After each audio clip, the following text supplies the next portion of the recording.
Can we move along to the main event? Yes, please. They brought Jim Ross back for color in Oklahoma City, and he didn't even get an entrance on television.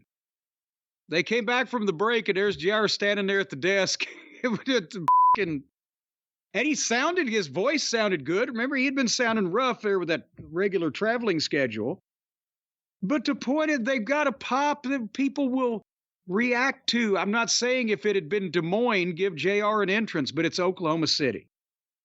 But they had to get this off-brand outlaw tournament match in. Jay White and Jon Moxley, the plumber and the sling blade or the switchblade or the gay blade or whatever the he is, Zorro. Old Zorro White. Did someone say blade?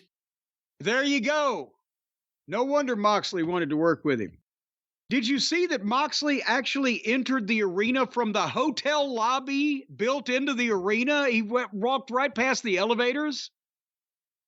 I did. What the? We never usually see him from that early on in his descent. Well, no, it's because whatever building they're in, the lobby of the hotel opens right into the arena, and that's, I guess, the only place they could bring him in and shoot him. But so we were at the deal after all these other matches. If Moxley either drew with White or won, then we would get Swerve versus Moxley. And as I mentioned before, okay, even if the plumber's the worst wrestler in the world, a single match where somebody might stand a chance of getting over, especially if it's Swerve and they do the right thing and put him over. But if Jay White wins, it's a three-way final. And of course, then we knew from the start, because Tony can't help himself from fucking the final up too and making it a three-way garbage match instead of doing anything that might be productive for business. So we knew the finish. And Jay White is another guy that is, as I mentioned, substandard to Mark Briscoe in every aspect of the wrestling profession. But they've pushed him to the fucking moon. And they rang the bell with 13 minutes left in the show, and they were already talking about a run over. And to be honest, I zoned out on this because it's the plumber and Jay White, and who gives a shit. But sure enough, the DVR froze up again. They're getting their overruns approved in advance, apparently. They're just not bothering to tell the cable systems. What happened for you on this?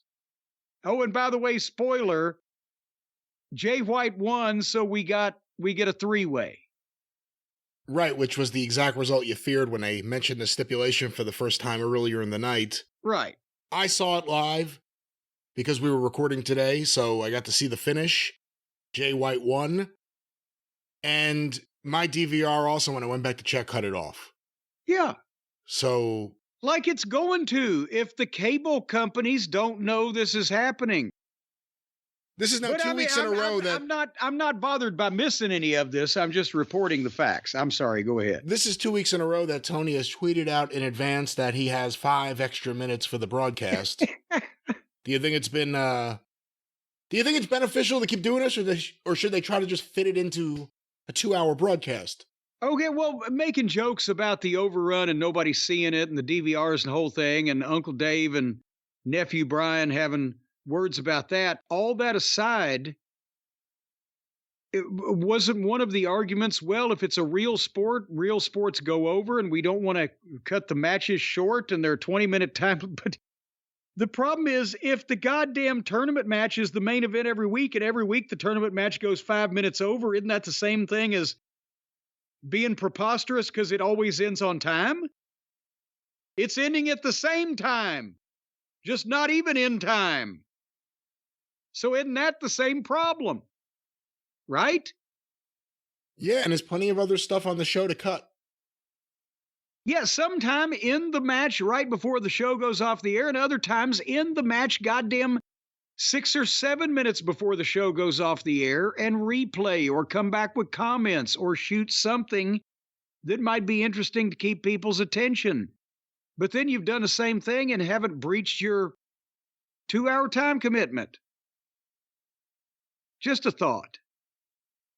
Well, that was AEW Dynamite, and as we are currently recording at this very second, the ratings are not in, but I'm sure they were spectacular. I'm sure they were great.